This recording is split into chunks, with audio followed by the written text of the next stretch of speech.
दीदी दीदी, पीछे वाले ने मुझे छुआ। एक्सक्यूज मी, आपको शर्म नहीं आ रही क्या? आप एक लड़की को छेड़ रहे हैं। हाँ अरे मैडम, तो इसमें हमने गलत ही क्या कर दिया? से एक बात कहूँ आप दोनों को, धूप ना बहुत ज्यादा हो रही है, अगर आप दोनों को कोई तकलीफ ना हो तो अपनी गाड़ी बुला लूं मैं? कोई जरूरत नहीं है, हम दोनों अकेले चले जाएंगे। आप लोगों की कोई जरूरत नहीं है, हमें कोई कष्ट करने की जरूरत नहीं है आप लोगों को। आप अपने काम से काम रखिए। अरे मैडम जी, ने क्या ही गलत कह दिया? और वैसे भी अभी बस को आने में काफी टाइम है, हम तो बस प्यार से आपकी मदद ही कर रहे हैं। मैंने कह दिया ना कि हमें आपकी कोई मदद नहीं चाहिए, अपने काम से काम रखिए। पता नहीं आप लोगों को समझ क्यों नहीं आ रहा है। देखिए मैडम, धूप बहुत ज्यादा हो रही है और ऐसे ना आप लोगों की स्किन खराब हो जाएगी, और मैं ये नहीं चाहता। मैं ना बहुत अच्छा इंसान हूँ और मैं ना लड़कियों की बहुत अच्छे से रिस्पेक्ट करता हूँ। मैं ना अपनी गाड़ी बुला लेता हूँ और फिर हम चारों साथ में चलते हैं और पूरी रात ऐश करेंगे। क्यों विक्रम? बिल्कुल सही कहा है यार तूने। कोई जरूरत नहीं है भैया, आप जाइए यहाँ से, हमें अकेला छोड़ दीजिए। अरे बेटा, ये लोग इतने प्यार से बोल रहे हैं तो चले जाओ ना इनके साथ। और वैसे भी देखो ना, गर्मी भी बहुत है, अगर तुम दोनों इनके साथ गाड़ी में बैठकर जाओगे तो तुम दोनों को गर्मी भी नहीं लगेगी। अरे आंटी जी, आपको शर्म नहीं है क्या? बिल्कुल भी। एक तो ये हमारे साथ बदतमीजी कर रहे हैं, आपको इन्हें समझाना चाहिए, तो आप हमें ही कह रहे हो कि हम इनके साथ चले जाएं। अरे आंटी जी, आप कौन हो? आप इस मैटर में क्यों अपनी टांग घुसेड़ रही हैं? हमारा दिमाग मत खराब कीजिए, जाइए यहाँ से। आपको जहाँ जाना आप वहाँ जाओ ना प्लीज। अरे मैं टाइम पास कहाँ कर रही हूँ, उल्टा मैं तुम दोनों की मदद कर रही हूँ। तो क्या है ना, तुम दोनों ना लड़कियों को छेड़ना अच्छे से जानते नहीं हो। मैं तुम दोनों को बताती हूँ कि लड़कियों को किस तरह छेड़ते हैं। एक मिनट रुको। अरे बेटा, जरा इधर आना। अरे एक बार आओ तो सही। आगे करो बेटा। लो, हाथ पकड़ो और अच्छे से छेड़ो। अरे ये क्या करवाना चाहती हो आंटी आप?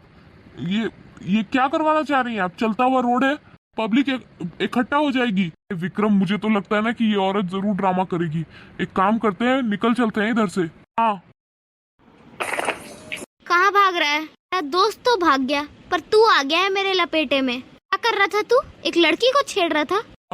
आंटी, गलती हो गई मेरे से, आगे से कभी ऐसा नहीं करूंगा, प्लीज मुझे छोड़ दो। अच्छा, तुझे माफ कर दूं? अरे तू इतनी देर से इस बेचारी बच्ची को छेड़े जा रहा है और तू कह रहा है कि मैं तुझे माफ कर दूं? अरे मैं तुझे बिल्कुल माफ नहीं करूंगी, बल्कि तुझे सजा मिलेगी। और तूने क्या सोचा कि तू इस लड़की को ऐसे छेड़ता रहेगा और मैं चुपचाप यहाँ बैठकर तमाशा देखती रहूंगी? अरे तुम्हें आइडिया भी है कि लड़कियों को क्या क्या सहना पड़ता है? ये बेचारी लड़कियाँ अपना रास्ता बदल देती हैं सिर्फ और सिर्फ तुम्हारे जैसे लड़कों की वजह से, क्योंकि तुम जैसे लफंगे लड़के गलियों में, चौराहों में इन्हें ताड़ने के लिए जो बैठे रहते हो, ये बेचारी घर में कैद हो जाती हैं। बाहर निकलने से भी इन्हें डर लगता है, सिर्फ और सिर्फ तुम जैसे नालायकों की वजह से। तू कहता है कि मैं तुझे ऐसे ही जाने दूं?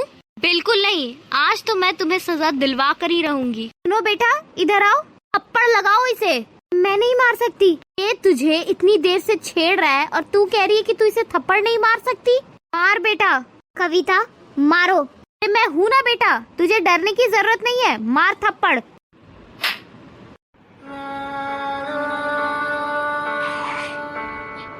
क्या हुआ? लड़की के हाथ का थप्पड़ खा के शर्मिंदगी महसूस हो रही है? होनी भी चाहिए, क्योंकि तुम जैसे लड़कों को जब तक शर्मिंदगी महसूस नहीं होगी ना, तब तक तुम जैसे लड़के ऐसी हरकतें करते ही रहोगे। तू चल, मैं तुझे पुलिस के हवाले करती हूँ, चल।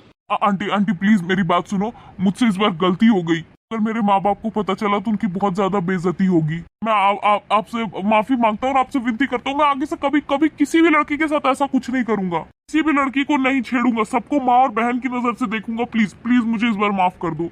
अच्छा, अब तुझे अपने माँ बाप की याद आ रही है? पहले ये बात नहीं ख्याल में आई थी तेरे, पर कोई बात नहीं, मैं तुझे इस बार छोड़ रही हूँ। पर हाँ, अगली बार अगर तूने इस तरीके की हरकत की तो तुझे और तेरे दोस्त को मैं छोड़ने नहीं वाली, समझा? पहली फुर्सत पे निकल, इधर से निकल।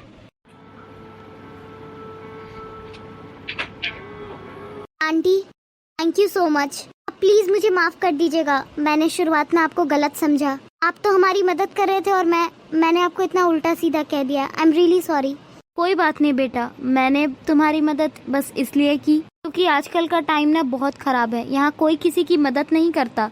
अपने लिए खुद ही आवाज उठानी पड़ती है। तब लोग बस बैठकर तमाशा देखते हैं, नहीं तो फोन में रिकॉर्ड कर लेते, क्योंकि इनको तो लगता है ये तो वायरल कंटेंट बनेगा ना, बिल्कुल इन दोनों की तरह। क्यों बेशर्मो, अभी भी फोन नीचे नहीं हो रहा क्या?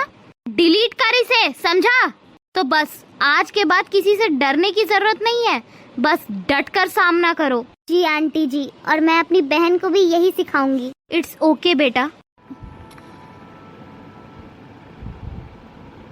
अगर आपको हमारी वीडियो अच्छी लगी है तो इस वीडियो को लाइक करें, चैनल को सब्सक्राइब करें और हाइप का बटन जरूर दबाएं ताकि ऐसी नॉलेजेबल वीडियोस और भी लोगों तक पहुंचे।